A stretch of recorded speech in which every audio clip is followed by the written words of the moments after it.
Imagine this. Someone never raises their voice, never insults you, yet somehow you feel smaller every time you talk to them. Confused, guilty, drained. That's not an accident. That's emotional manipulation. Today I'm breaking down exactly how narcissists and so-called dark empaths get inside your head, control your emotions, and make you doubt your own reality. And here's the crazy part. The #1 benefit of understanding this isn't just protection, it's power. Power to see patterns before damage is done. Power to stay calm while they spiral. Power to never be played again. Smash like if you're with me so far, because once you see this, you can't unsee it. Most people think manipulation is obvious.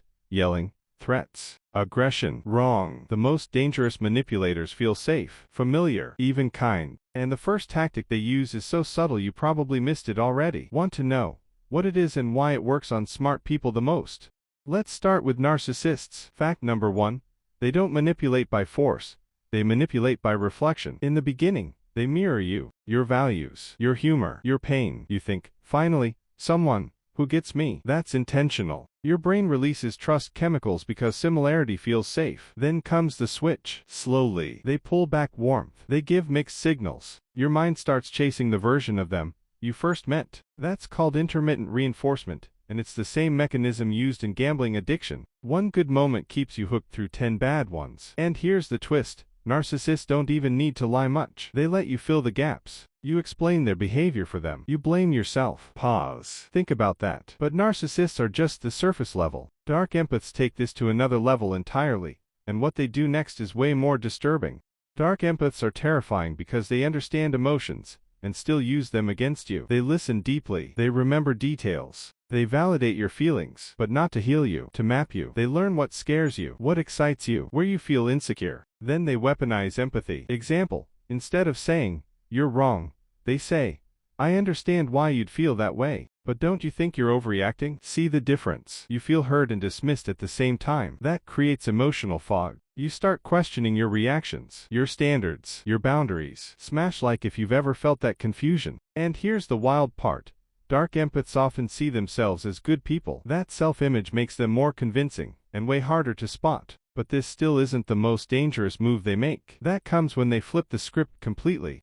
Here's tactic number 3, emotional role reversal. One day, you express hurt, calmly, respectfully. Somehow, minutes later, you're apologizing. How did that happen? They shift from offender to victim instantly. "I guess I'm just a terrible person then. I try so hard and it's never enough." Now you're managing their emotions instead of addressing your pain. That's manipulation through guilt. And the reason it works is simple. We're wired to reduce discomfort, especially in people we care about. So you back down. Again. Over time, this trains you to stay silent, to walk on eggshells, to shrink. And the scariest part, you don't notice it happening. It feels gradual, normal, until one day, you don't recognize yourself anymore. I ignored these signs once, and what happened next nearly wrecked everything I built. Let me be real with you. Ignoring this can cost you years. I've seen people lose confidence, careers, friendships, because one manipulator convinced them they were too sensitive or hard to love. Worst case, you start gaslighting yourself. You replay conversations at 3 a.m. wondering what you did wrong. Your body stays tense. Your mind never rests. That constant stress rewires you. Anxiety, burnout, emotional numbness, and manipulators thrive on that weakened state. They don't destroy you fast. They drain you slowly. And by the time you realize it, you're exhausted and isolated. But here's the hope. Once I hit that low point, I learned the exact steps to break the cycle. Not motivation, not positivity, real, practical defenses. And the first step is uncomfortable, but it changes everything if you do it. Step 1.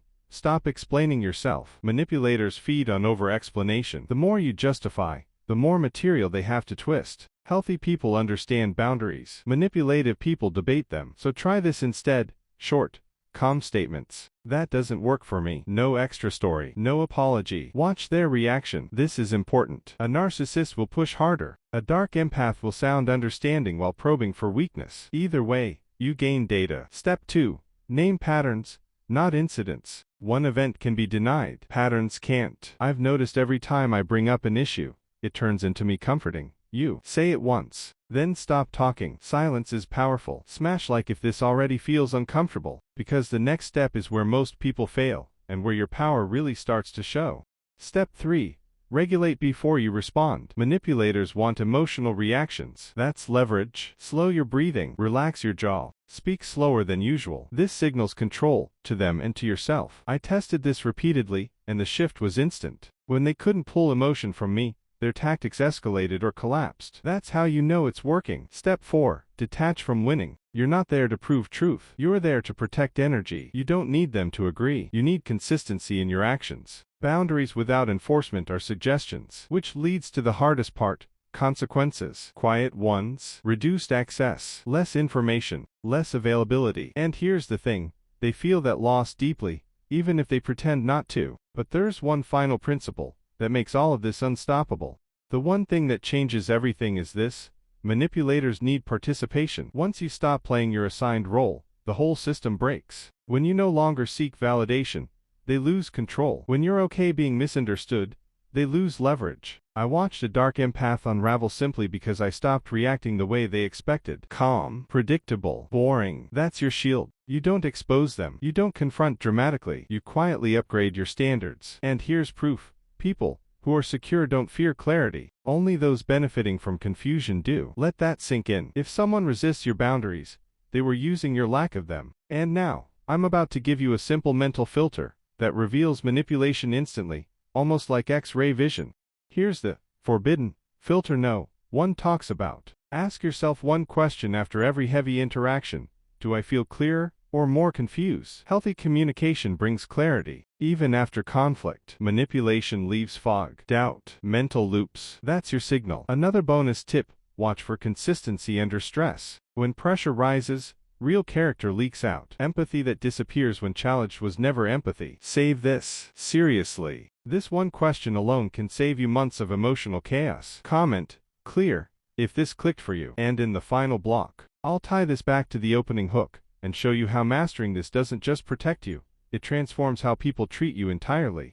So let's bring it full circle. The #1 benefit I teased at the start wasn't just safety, it's authority. When you understand emotional manipulation, you stop chasing approval, you stop overgiving, you become grounded. And people feel that. Narcissists back off. Dark empaths lose interest. Healthy people step closer. Your calm becomes the filter. Your standards become the test. And the twist: the moment you stop being manipulable, your life gets quieter, but stronger, more focused, more respectful. If this video helped you, smash like, subscribe, and comment your #1 takeaway below. And don't stop here. Watch the next video, where I break down how to rebuild confidence after emotional manipulation. Because this is just the beginning, and the next step might surprise you.